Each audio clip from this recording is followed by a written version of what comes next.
आज आम्हाला लावायचे होते गार्डनमध्ये जास्वंदीचे नवीन झाडं। तसे आमच्याकडे जास्वंदीचे भरपूर झाडं आहेत, पण काही वेगळ्या फुलाचे झाडं होते, त्यामुळे आज आम्ही हे लावत आहोत। जास्वंदीच्या काड्या असो किंवा कोणत्याही फुलाच्या काड्या असो, त्या अशा पद्धतीने कोरफडच्या जेलमध्ये डीप करून लावायच्या। त्यामुळे या काड्यांना बुरशी लागत नाही आणि या काड्या लवकर येतात, म्हणजे लवकर लागतात झाडं। त्यानंतर मी काही जास्वंदीची फुलं तोडून घेतले आणि पानही तोडून घेतले, कारण की मला आज बनवायचं आहे जास्वंदीच्या फुलाचं तेल। इथे चाफ्याच्या झाडाला खूप छान फुलं आलेले आहेत, पण ते काही मी तोडले नाही। आणि त्यानंतर मी तोडले आवळ्याचे पानं, कारण की झाडाला आवळे सध्या आलेले नाहीत, त्यामुळे मी पानं तोडले तेलामध्ये टाकण्यासाठी। त्यानंतर तोडून घेतलं कढीपत्ता।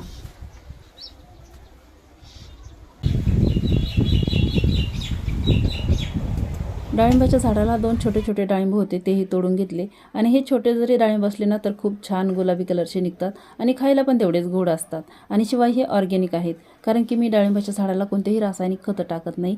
घरचेच कंपोस्ट खतं किंवा जे काही लिक्विड मी तयार करते तेवढंच टाकते, त्यामुळे या डाळिंबाची चव खूप वेगळी आहे, खूप छान लागतात असे फळं। डाळिंब खाण्या अगोदर मी जास्वंदीचे फुलं पानं धुवून ठेवलेले होते।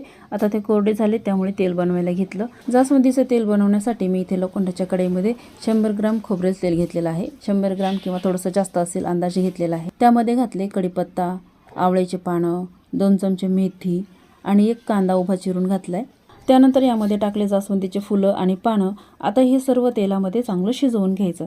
त्यासाठी मी कढई गॅसवर ठेवली आणि गॅसची फ्लेम कमी ठेवायची, नाहीतर मग जास्त फ्लेम केली तर हे सगळं पटकन करपून जाईल। हे तेल असंच मंद आचेवर चांगलं शिजवून घ्यायचं, त्यामुळे या सर्व साहित्याचा तेलामध्ये छान अर्क उतरतो। त्यानंतर कढई खाली उतरून ठेवायची आणि थंड झाल्यानंतर तेल गाळून घ्यायचं। पण मी हे तेल आत्ताच गाळून घेणार नाही, दुसऱ्या दिवशी गाळून घेते, कारण की लोखंडाच्या कढईमध्ये या तेलाचा अजून रंग बदलतो आणि ते आपल्या केसांसाठी चांगलं असतं, फायदेशीर असतं। सध्या माझे केस खूप खराब झाले आहेत, खूप गळत आहेत, त्यामुळे मी अशा पद्धतीने हे तेल बनवलेलं आहे। या अगोदर पण मी हे तेल बनवलं होतं, 1 महिन्यापासून मी हे तेल लावते केसांना, तर माझ्या केसांना फरक पडतोय, त्यामुळे मी ही रेसिपी तुमच्यासोबत शेअर केली। आम्ही लहान असताना माझी आई आमच्या केसांना शिकाकाई लावायची आणि चांगले तेल लावून मालिश करायची केसांची, तर खूप छान केस होते। आमच्या दोघी बहिणीचे केस खूप मोठे मोठे होते, पण लग्न झाल्यानंतर आम्ही काही आमच्या केसाकडे लक्ष दिलं नाही, दुर्लक्ष झालं केसांकडे, त्यामुळे माझे केस खूप गळत आहेत आणि खराब झालेत। या तेलाची सविस्तर रेसिपी आणि फायदे मी मोठ्या ब्लॉगमध्ये सांगितलेले आहेत, त्यामुळे मोठा ब्लॉग नक्की पहा। ही कढई मी अशीच रात्रभर झाकून ठेवली आणि दुसऱ्या दिवशी एका पातळ कपड्यामधून तेल गाळून घेतलं, तर अशा पद्धतीने तेलाचा रंग झालेला आहे, बघू शकता तुम्ही। या तेलाचे खूप फायदे होतात, केस गळणे कमी होतात, केस वाढतात, दाट होतात।